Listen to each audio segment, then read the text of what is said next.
नमस्कार दोस्तों, मैं हूं Srishti. Indian voice lover self written story competition के लिए अपनी एक छोटी सी कहानी रिकॉर्ड करने जा रही हूं। मेरी कहानी का शीर्षक है दोस्ती। तो चलिए शुरू करते हैं अपनी छोटी सी कहानी को। तो ये कहानी है बिहार के दरभंगा जिले में रहने वाले राहुल और राकेश की कहानी।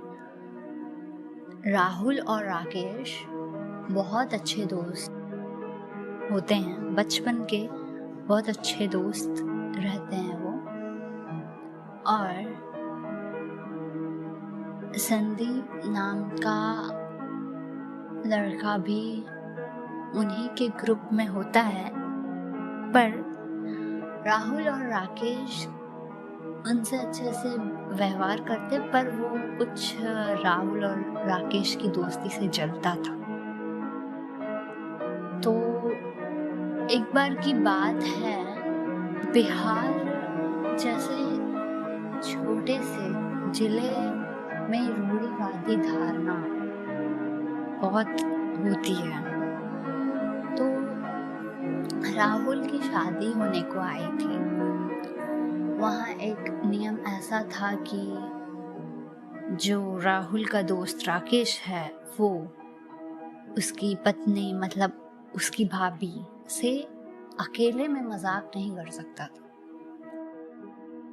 मतलब कि अगर उसकी पत्नी अकेले हो और घर पे कोई ना हो तो राकेश ना उनसे मिल सकता था, ना उनसे बात कर सकता था। पता नहीं ये कैसी धारणाएं हैं। अब दो दोस्त को एक दूसरे पे विश्वास है, इससे ज्यादा और क्या चाहिए। पर फिर भी नियम तो नियम है, जो सालों से वर्षों से चलता आ रहा है। तो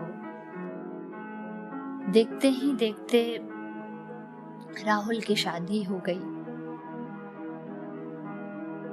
उसकी बहुत सुंदर सी पत्नी थी जिसका नाम राधा था, बिल्कुल अपने नाम की तरह प्यारी। तो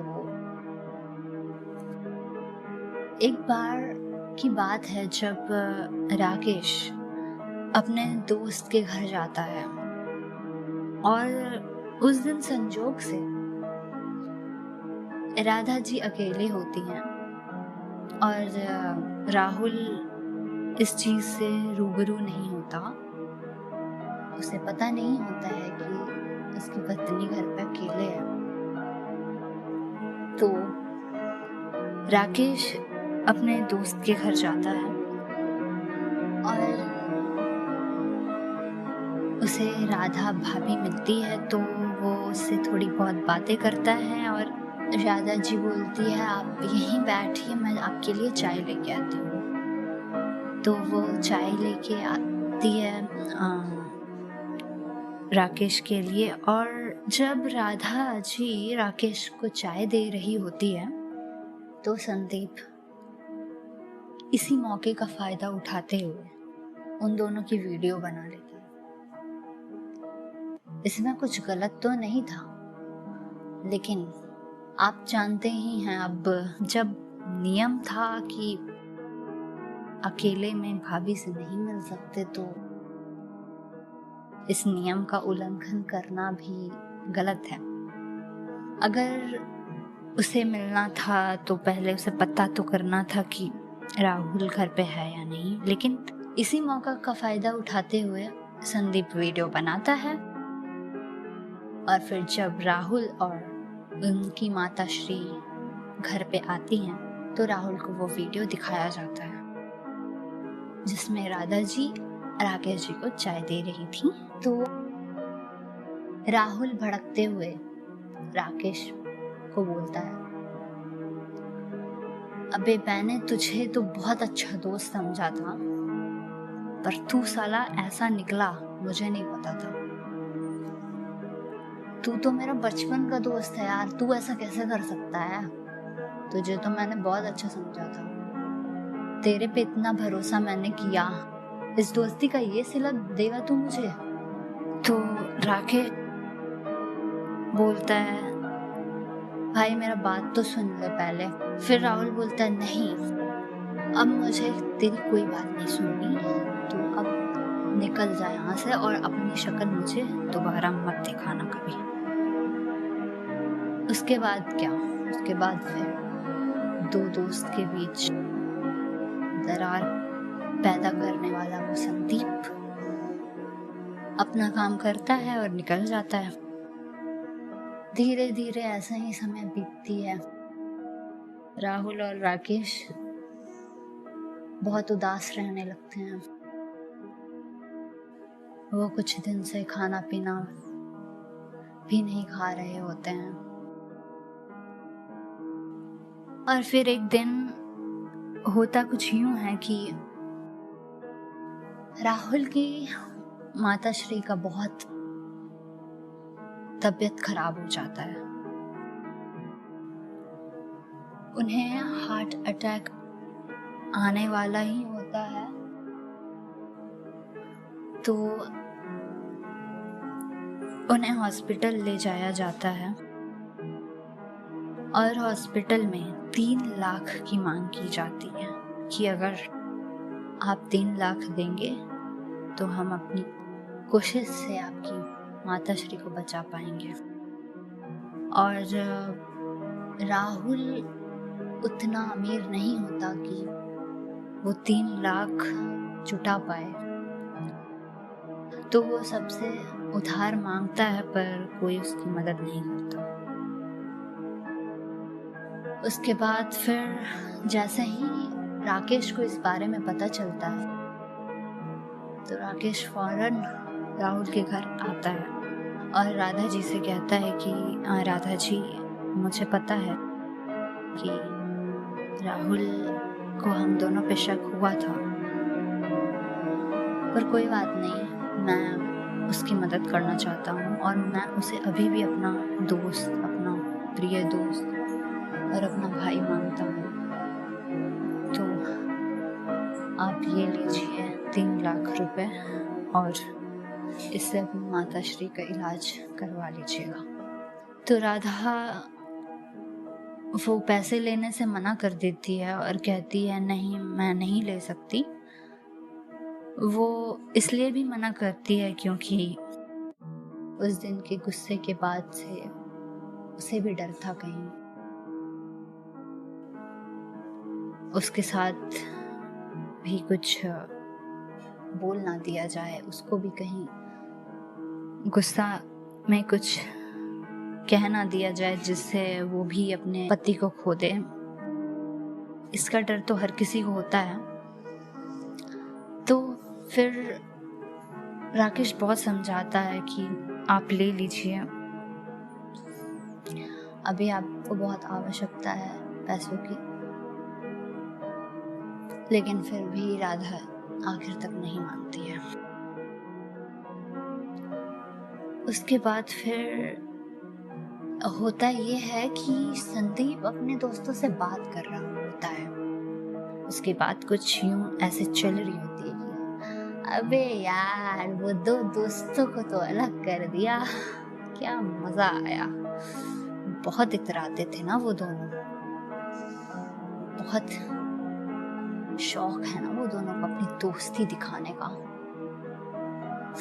बहुत घनिष्ठ मित्रता थी बेचारे की। ऐसे करके वो अपने दोस्तों से बात ही कर रहे होते हैं। उसी वक्त राहुल उनकी सारी बातें सुन लेता है और उसको मारते पीटते वो कहता है, तेरी इतनी हिम्मत, तू मेरे दोस्त को अलग करेगा मुझसे?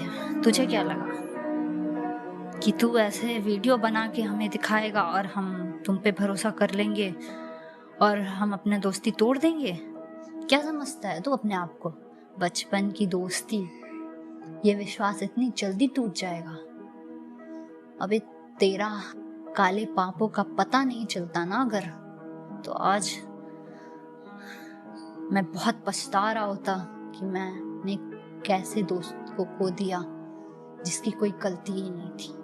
तुझ जैसे पापियों को तो लातों से ही अपनी बात मनवाई जाती है। ऐसे बोल के वो उसे बहुत पीटा और वो फिर डर के मारे वहां से चले जाता है। उसके बाद राहुल मन ही मन सोचता है कि यार मैंने क्या किया, ये मैंने बेवजह ही उस पर गुस्सा किया, उसे इतना कुछ बोल दिया। अब मैं अपनी गलती कैसे उसे बताऊं कि मेरी गलती थी। फिर उसके बाद राकेश बड़े ही उदास मन से खामोश बैठा होता है। तो राहुल आता है और बोलता है, भाई कैसा है तू यार, और क्या हुआ, तू इतना उदास क्यों है, कुछ हुआ है क्या, बता ना। फिर राकेश जोर से उसे गले लगा लेता है और दोनों ही रो पड़ते हैं। राहुल बोलता है, भाई मुझे माफ़ कर दे यार, मुझे नहीं पता था कि मुझसे इतनी बड़ी गलती हो जाएगी, हो सके तो मुझे माफ़ कर देना, मुझसे बहुत बड़ी गलती हो गई। फिर राकेश बोलता है, पागल है यार तू, ऐसे क्यों बोल रहा है, कोई नहीं यार, मैं तो तुझे हमेशा से ही अपना बहुत अच्छा दोस्त और भाई मानता हूँ, मैंने तो कभी तुझे गलत समझा ही नहीं।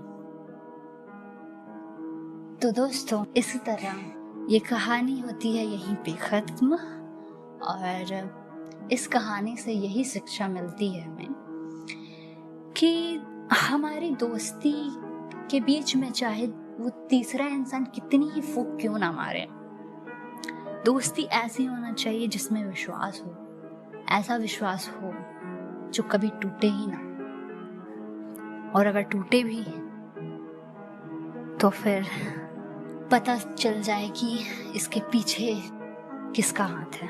अक्सर होता ये है कि गलती तो दोनों में से किसी की नहीं होती, पर वो तीसरा इंसान बेईमानी करके चला जाता है और दो दोस्त के बीच दरार पैदा हो जाती है। तो हर रिश्ते में विश्वास बहुत ज़रूरी है, एक दूसरे पे विश्वास करना, एक दूसरे के साथ विश्वास से रहना, यही हर रिश्ते का एक नींव होता है। तो उम्मीद करते हैं आपको ये कहानी पसंद आई होगी। तो इसी कहानी को समाप्त करते हुए आपसे भी विदा लेती हूँ।